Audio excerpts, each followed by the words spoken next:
Interim Management Committee, Dana Bonde, whose testimony was cut short, has momentarily lost consciousness in the course of today's session, where members of the committee are probing the affairs of the Niger Delta Development Commission. Allegations of financial mismanagement and misinformation saw both men defend their positions as lawmakers probed and demanded accountability. There's more in this report. The sitting started later than scheduled, and chairman of the House Committee surprisingly recused himself from the probe.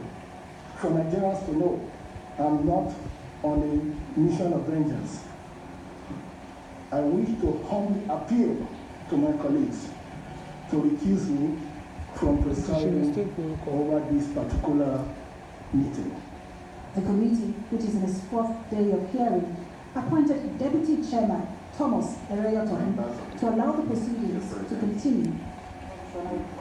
That the evidence I shall give before this honourable committee. Next came the acting managing director of the NDDC, who for more than 1 hour had to defend allegations of extra budgetary spending. To the 31st of May 2020, that the sum of 81.5 billion naira was spent by the two IMCs. Midway into his testimony, he lost his composure and slumped momentarily.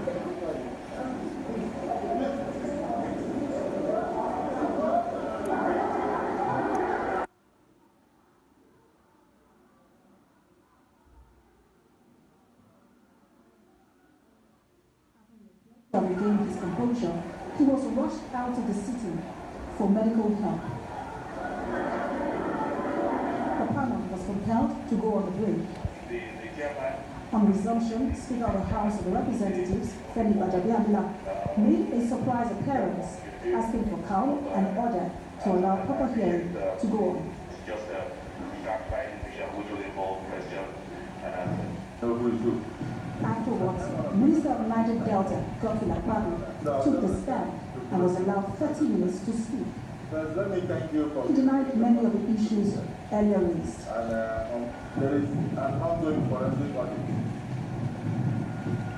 Number 2, the minister did not hijack the forensic audit.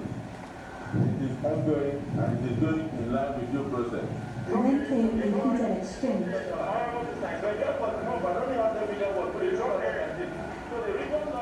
And downing allegations. That we have record to show that most of the contracts in NDDC are given out to members of National Assembly, but no, you don't know about it.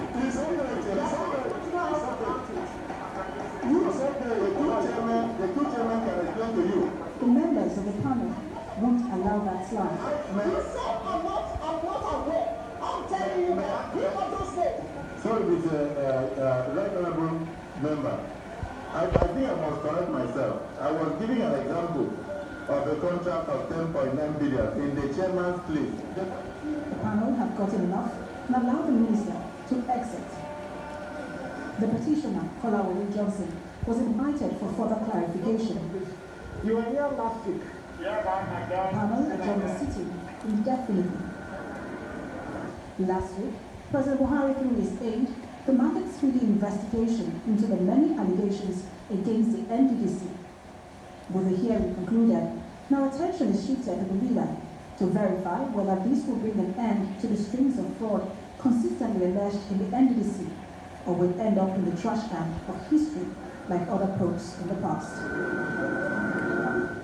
Immediately after the sitting, the acting chairman of the House of Representatives Committee hearing, Thomas Ereyitomi, told our National Assembly correspondent Joke Adisa that the Minister of the Niger Delta, Goodswill Akpabio, lied, misled the House Committee, and refused to sign the oath form. What the minister has done, the minister has started contradicting himself, because part of what he said is part of the propaganda against the leadership of the committee, both in the House of Rep and in the Senate. So, but he couldn't substantiate it here today. And you can also see that he even excused the chairman of not being part. So, there is no verifiable evidence to show that members of this committee were given contract. That's not in place, and that has been exhibited here today. Of course, the minister here, all that he said today, he was on what? But he deliberately refused to sign the oath. This is the oath for the minister. He didn't sign it. So that's how to show how the minister is. So all that he did here, that is on camera, that he lies on.